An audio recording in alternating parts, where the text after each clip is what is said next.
আমরা কেন পড়বো? কারণ হচ্ছে আমাদের জীবনের ফিউচার আইডেন্টিটি নির্ভর করে ইউনিভার্সিটি বা হায়ার এডুকেশনের উপরে।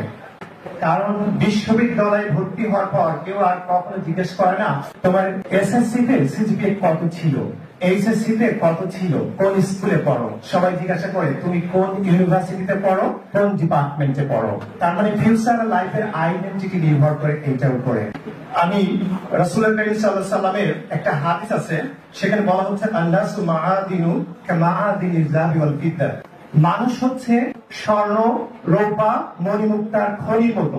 খনিতে এগুলো ক্রুড অবস্থায় থাকে, সেখান থেকে পিউরিফাই করতে হয়। আমার সামনে যারা বসে আছেন প্রত্যেকেই ঠিক এরকম এক একটা ডায়মন্ড, এক একটা গোল্ড, কিন্তু এটা আপনার দায়িত্ব এখান থেকে বের করে নিয়ে আসা। তার মানে হচ্ছে ইউনিভার্সিটি বা হায়ার এডুকেশন আপনার ভিতর থেকে সেটাকে এক্সপ্লোর করে, নতুন নলেজ ক্রিয়েট করে, গ্লোবাল লেভেলে লিডারশিপ দেওয়ার মতো ক্যাপাবিলিটি তৈরি করে। তো এই নিজেদেরকে যদি এক্সপ্লোর করতে হয় সেই ক্ষেত্রে হায়ার এডুকেশন লাগবে। আমরা জানি মুসা আলাইহিস সালামের নাম শুনেছেন, রাইট? মুসা আলাইহিস সালাম আল্লাহ রাব্বুল আলামিন তাকে বলতেছেন, সেখানে বিষয়টা ছিল এরকম, ওমা তিলকা বিয়ামিনিকা ইয়া মুসা, হে মুসা তোমার হাতে ওইটা কি? আল্লাহ কি জানতেন না? জানতেন। কেন জিজ্ঞেস করলেন? কারণ হচ্ছে কখনো যদি এরকম প্রশ্ন করা হয় তোমার হাতে ওইটা কি, তাহলে ওই দিকে কনসেন্ট্রেট করার জন্য বলা হয়। মুসা আলাইহিস সালাম কি বলতেছেন? উনি বলতেছেন কলা হিয়া আসাইয়া, এটা হচ্ছে আমার লাঠি, আর তাওয়াক্কু আলাইহা ওয়া আহুশু বিহা। আরো অনেক কিছু, যে এইটার উপরে আমি নির্ভর করি, এইটা দিয়ে গাছের পাতা পেয়ে আমার বকরিগুলোকে খাওয়াই, আর এইটা দিয়ে আমি আরো অনেক কাজ করি, রাইট? এই জায়গাটা কি ছিল? এই জায়গাটা ছিল মুসা আলাইহিস সালামের আইডেন্টিটি, যে মুসা আলাইহিস সালাম একজন রাখাল। এই লাঠি তার প্রমাণ, রাইট? এই লাঠির সাথে তার ইনকাম রিলেটেড, কারণ এই বকরিগুলোর সাথে তার প্রফেশন। আজকের মতো প্রফেশন তো ছিল না, এখান থেকে ইনকাম হতো, এটা ছিল তার প্রফেশন। এরপর আল্লাহ কি বললেন? যে লাঠিটা ফেলে দাও। কি হয়ে গেল? সাপ হয়ে গেল। কোরআনে সাপের 3টা শব্দ আছে, একটা হচ্ছে জান, মানে জিনের মতো আর কি, খুব দ্রুত এটা ছুটে। আরেকটা হচ্ছে সুবান, সুবান হচ্ছে লাইক হচ্ছে জাইগান্টিক স্নেক, যেটাকে আমরা অজগর বলতে পারি, পাইথন বলতে পারি। এইখানে শব্দটি ইউজ করা হয়েছে হাইয়া। হাইয়া মানে হচ্ছে সবচেয়ে বিষধর সাপ, সবচেয়ে বিষধর, রাসেল ভাইপারের মতো। তার মানে আল্লাহ রাব্বুল আলামিন বলছেন এটা ফেলে দাও। এই লাঠিটা কি হয়ে গেল? সাপ হয়ে গেল। কি ধরনের সাপ? সবচাইতে বিষধর। মুসা আলাইহিস সালাম দৌড়াচ্ছেন, আল্লাহ বললেন এটা ধরো, কুঝা ধরো। তার মানে আমি বলতে চাচ্ছি তোমাদেরকে যে এই লাঠি যেটা ছিল সবচেয়ে হার্মফুল, মুসা আলাইহিস সালাম ধরার পরে আবার লাঠি হয়ে গেল না? তার মানে উপকারী হয়ে গেল। এই লাঠি ছিল মৃত, এইটা কি জীবন ফিরে পেল না একটা সাপে?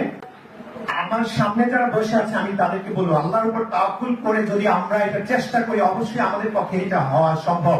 কারণ মুসা আলাইহিস সালামের এই লাঠি শুধু আইডেন্টিটি, ইনকাম ছিল না, এই লাঠিটি ছিল ইম্প্যাক্ট।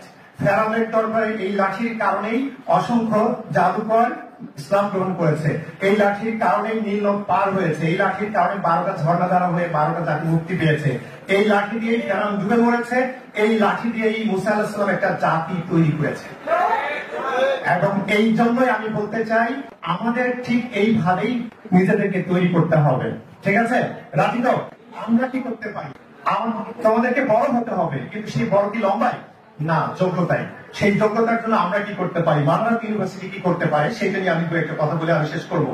তোমরা চীনদের সম্পর্কে জানো, চীনারা হচ্ছে সবচেয়ে বর্তমানে তাদের একটা স্কিল তাদেরকে শেখানো হয়, এবং এই স্কিলে তারা সবচেয়ে বেস্ট, এটা হচ্ছে সেলস স্কিল।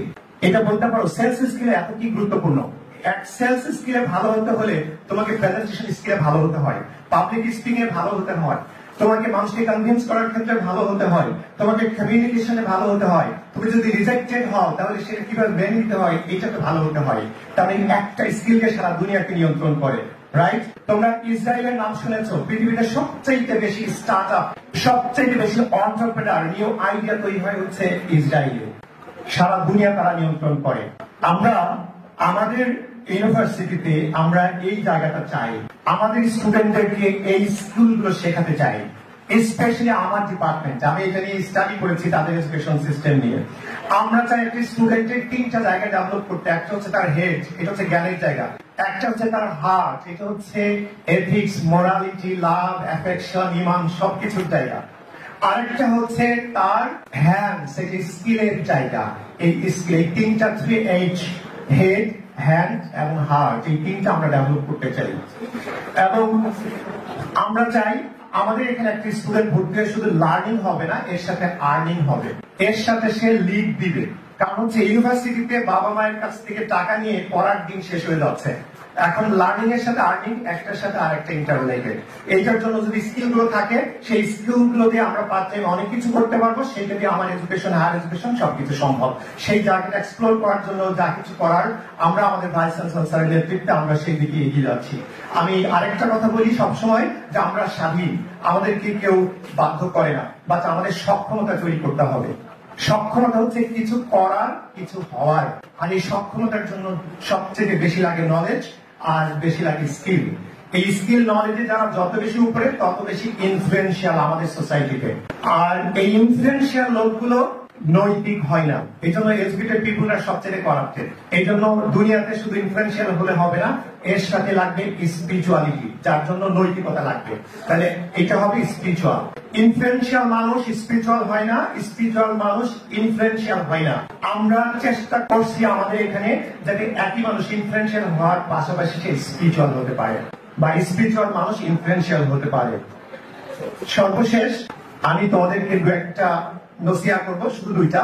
একটা হচ্ছে, আমাদের যখন ক্ষুধা লাগে, আমরা ভাত খাওয়াটা কি আমাদের অপশনাল নাকি ম্যান্ডেটরি? ম্যান্ডেটরি। তাহলে বাধ্য হয়ে খেতে হয়, ভালো লাগুক আর না লাগুক। এডুকেশন ভালো লাগুক আর না লাগুক, তুমি নিজেকে যদি চেঞ্জ করতে চাও, সমাজকে চেঞ্জ করতে চাও, তোমার ফ্যামিলিকে চেঞ্জ করতে চাও, পৃথিবীতে যদি নেতৃত্ব দিতে চাও, এছাড়া আর কোনো উইপন নাই। This is the only weapon to change you, yourself, your society, your family, everything. ভালো লাগুক আর না লাগুক। আমরা একটা বই পড়ি, সেই বইটার নাম কি জানো? ফেসবুক। একটা বই সবাই পড়ে, কিন্তু এই বই পড়ে কোনোদিন ওই স্কিল শিখে পৃথিবীকে নেতৃত্ব দিয়ে যাবে না। এর জন্য পড়তে হবে মেইন বুক। এখন থেকে ফেসবুক না, মেইন বুক। আর সর্বশেষ, তোমাদের জার্নিটা অনেক দূর। রবার্ট ফ্রস্টের একটা কবিতার কথা বলে শেষ করব। সেখানে উনি বলছেন, The woods are so lovely, dark and deep, but I have promises to keep, and miles to go before I sleep, and miles to go before I sleep. মানে কবি ঘোড়ায় চড়ে চলে যাচ্ছেন, সবুজ অরণ্য দেখে ঘোড়া থেকে নেমে গাছের নিচে একটু রেস্ট নিতে গিয়ে ঘুমিয়ে গেছেন। তখন তার ভিতর থেকে এই আওয়াজটা আসছে যে the woods are so lovely, dark and deep. এটা কত আকর্ষণীয়, but I have promises to keep. আমার তো প্রতিজ্ঞা আছে, আমাকে আরো হাজার হাজার মাইল, শত শত মাইল যেতে হবে। So you have a long long way to go. এবং সেখানে তোমরা সফল হবে, এবং সেই সফলতার পিছনে আমরা এখানে যারা আছি, বাংলার পরিবারের সবাই তোমাদের সহযোগী হব, সেই প্রত্যাশা কামনা করে শেষ করছি। আসসালামু আলাইকুম ওয়া রাহমাতুল্লাহ ওয়া বারাকাতুহু।